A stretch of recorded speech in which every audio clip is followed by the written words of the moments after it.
بڑی آسان سی بات ہے کہ اگر جو چیزیں کوشش سے آپ حاصل کرتے ہیں ان کے لیے آپ دعا نہیں کرتے, کوشش سے آپ کرتے جا رہے ہو.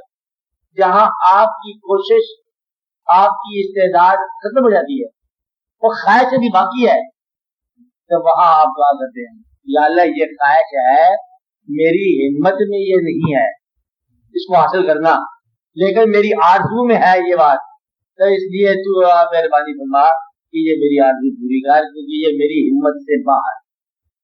اس کے لیے عمل بھی پیدا ہو سکتا ہے, بغیر عمل کے بھی وہ بات آ سکتی ہے.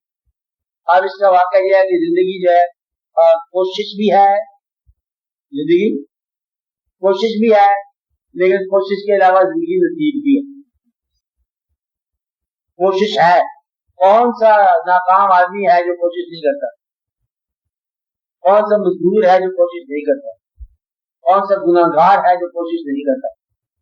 کوششیں ہوتی ہیں. اب سوال یہ کہ اللہ تعالیٰ سے وہ نصیب مانگا جائے, کیا نصیب اس کو کہیں گے کہ جس کے اندر کوششیں اور صحیح نتیجہ لاتی ہیں, جس کے اندر کوشش جو ہے جزا کی حقدار ہوتی ہے, جزا کی حقدار نہ ہو. اس لیے اللہ تعالیٰ سے دعا ہوتی ہے کہ یا اللہ یہ واقعہ ہو جائے. دعا سے کیا ہوتا ہے, یا تو وہ آرزو ختم ہو جاتی ہے یا پوری رہتی ہے. دعا کا معنی ہے کہ یہ فیصلہ میں نے اللہ میاں کے سپورٹ کر دیا کہ یا اللہ آپ کی حکم دیا ہے کہ بیٹا عطا فرما, اور یہ تیری سپورٹ ہے. یہاں کوئی انسان کی کوشش کام نہیں ہے, بیچارہ مریض ہے, بیمار ہے رشتے دار ہے, اس سے بڑا ہی پیار ہے, اب یہ تیرے لیے ہے یا اللہ کی تو اس کی صحت کیسا واپس ہوگی. ڈاکٹر جواب دے گیا. جب ڈاکٹر نے رجوع کیا اور ڈاکٹر جس مقام پر جواب دینے کا اس میں واقعہ پیدا ہو گیا اور دعا کا مقام پیدا ہو گیا, تو دعا جو ہوتی ہے یہ اس وقت آپ کی جاتی ہے, یہ اس وقت پیدا ہوتی ہے. دعا کا معنی قوت کو بلانا, وہ قوت جو میری قوت کو اب کسی نتیجے کی طرف لگا دے. ہماری قوت میں یہ نہیں ہے, لیکن جو صاحبان قوت ہے اصل میں دعا وہ بھی کرتے ہوں گے. دعا شرط نہیں ہے, یہ دعا کنڈیشن نہیں ہے یا اللہ ہم تجھے مانیں گے اگر تو یہ دعا مجھے سنا دی. میں نے پہلے بتایا کہ اللہ کی جو ہے اپنے مقربین کی دعا بھی اب کبھی کبھی نظر انداز فرما جاتے ہیں. اللہ ہوا ہی اللہ کا مالک جو ہو گیا. میں نے آپ کو بتایا کہ کتنے ایسے بزرگ ہیں جن کی دعائیں جو ہے اللہ کریم نے ان کو قبول نہیں فرمایا, اور خاص طور پر رسول علیہ السلام کا واقعہ, بیٹے کے لیے دعا مانگی, بیٹا اللہ نے نہیں دیا. اور کتنے ہی لوگ ہیں جو اپنے پیغمبر ہیں, باپ ان کے دین پر نہیں ہے, دعا مانگی ہوگی لیکن نہیں مجھے منظور ہوئی ہوگی, دعا ضرور مانگی ہوگی. پیغمبر ہے, بیٹا دین پر نہیں ہے, دعا مانگی ہوگی. پیغمبر ہے لیکن بیوی دین پر نہیں ہے, دعا تو مانگی ہوگی نا. مطلب یہ ہے کہ دعا جو ہے مانگنا شرط نہیں ہے, یہ اللہ تعالیٰ کے سامنے آپ کا اللہ کا جو تعلق ہے وہ دعا بنتا ہے کہ یا اللہ ایسا واقعہ ہو جائے. ورنہ جو واقعہ ہو رہا ہے اس کے ساتھ آپ کی رضامندی شامل ہے. دعا یہاں رحمت ہے. دعا سے اگر وہ مسائل حل نہ ہو تو کم از کم مسائل کی اوقات سمجھ آ جاتی ہے کہ یہ مسائل میرے کو ساختہ ہیں. اس لیے جو بزرگ ہیں وہی دعا کرتے ہیں کہ یا اللہ ہم دعا کرتے ہیں کہ ہم ان دعاؤں سے بھی توبہ کرتے ہیں جو تجھے پسند نہیں ہے. ہم وہ دعائیں بھی نہیں کرنا چاہتے جو تیری بارگاہ میں قبول نہیں ہے. اور سب سے میں نے کہا کہ مقبول دعا اور سب سے بہتر دعا یہ ہے اللہ تعالیٰ سے مانگنے والی یہ ہے کہ یا اللہ آپ نے محبوب کی محبت عطا فرما. یا اللہ جو اللہ کے احکام ہیں وہ آپ کی دعا میں آنے چاہیے. یا اللہ مجھے بزرگوں کی ایسا کرنے کی توفیق عطا فرما.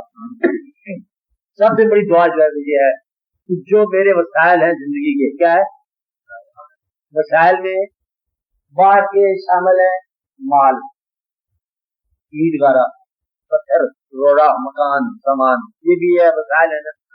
وسائل میں آپ کا ذہن بھی شامل ہے, وسائل میں آپ کا دل شامل ہے, آپ کی صحت شامل ہے, آپ کی قوت شامل ہے, آپ کی زندگی کے تعلقات شامل ہیں, آپ کی وابستگی شامل ہے. یہ سارے آپ کے وسائل ہیں.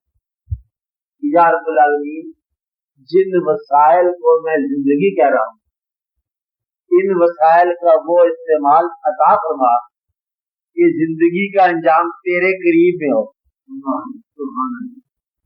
وسائل تو میں نے استعمال کرنے ہیں, بینائیاں آپ نے ختم کرنی ہے نظارے دیکھ کر, اس لیے دعا یہ کرو کہ آپ کی بینائی ان نظاروں میں صرف ہو جو نظارے منظور ہوتے ہیں، تاکہ گمراہی نہ دیکھو اور عبرت کے نظارے نہ دیکھنے پڑے.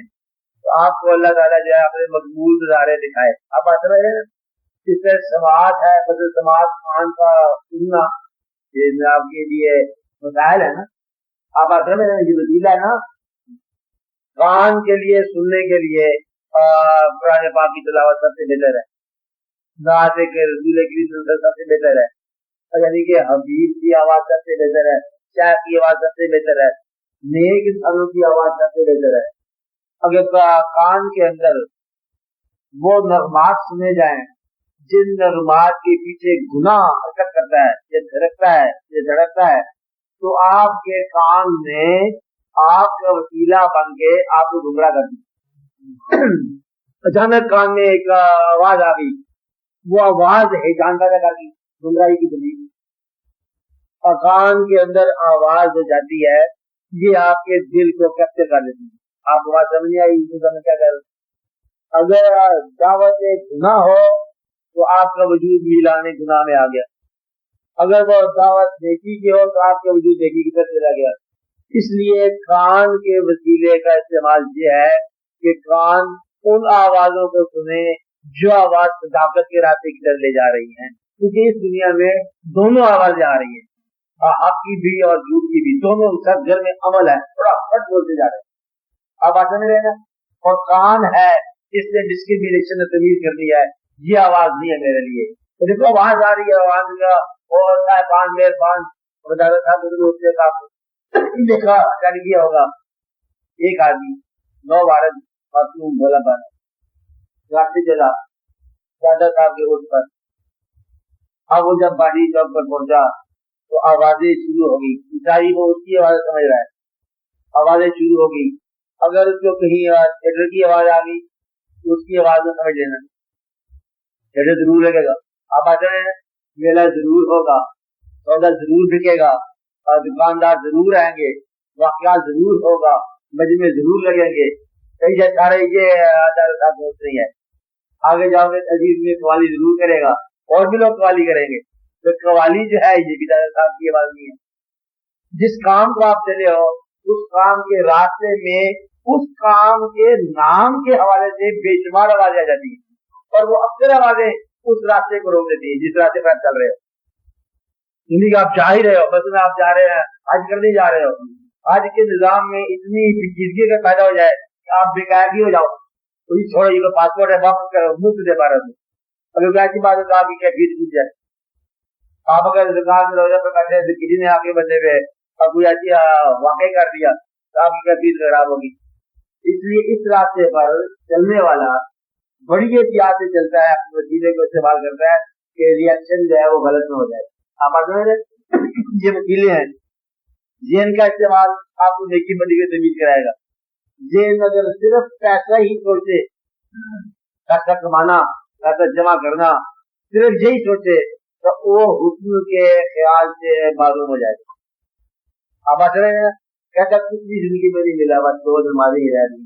تو یہ جو جس آدمی کو ملا ہے اگر وہ پیسے کو گمراہی میں استعمال کر رہا ہے تو تیری نماز اس کی گمراہی سے بہت بہتر ہے. آپ آتے ہیں گویا کہ وسائل یاد رکھتے ہیں. بات وسائل میں بینائی، سماعت، وجود، رشتے داریاں، وابستگیاں، مال، دنیا، عید، گھر، فخر، ساری وسائل ہیں. یہ سارے وسائل جو ہیں آپ کے استعمال میں ہیں، خاص نہیں رہیں گے انشاءاللہ تعالی. نہ بینائیاں رہیں گی، نہ ذہن رہیں گے، اور نہ کوئی دنیا رہے گی. وہ دکان غم گما ہو جائے گا. یہ آپ چھوڑ دو گے. چھوڑنے کے بعد تھوڑی طور پر آئے کہ جیسے کہتے ہیں نا اور نیٹ ریزلٹ بٹن دبا دیا جائے گا. نیٹ ریزلٹ جو ہے اس کا استعمال کیسے کیا، لے کے تو جانا نہیں ہے یہاں سے. اور ہم جہاں غلطی کر رہے ہیں بڑی امپورٹنٹ بات ہے، یہ دنیا کا مال جو کھایا ہم نے مال کو برائے مال ہی کھا لیا، کیا غلطی ہوگی. مال تھا برائے استعمال تاکہ نکلے نتیجہ، ہم نے مال کو برائے مال ہی جمع کرنا شروع کر دیا. نتیجہ یہ ہے کہ جب ختم ہوئی زندگی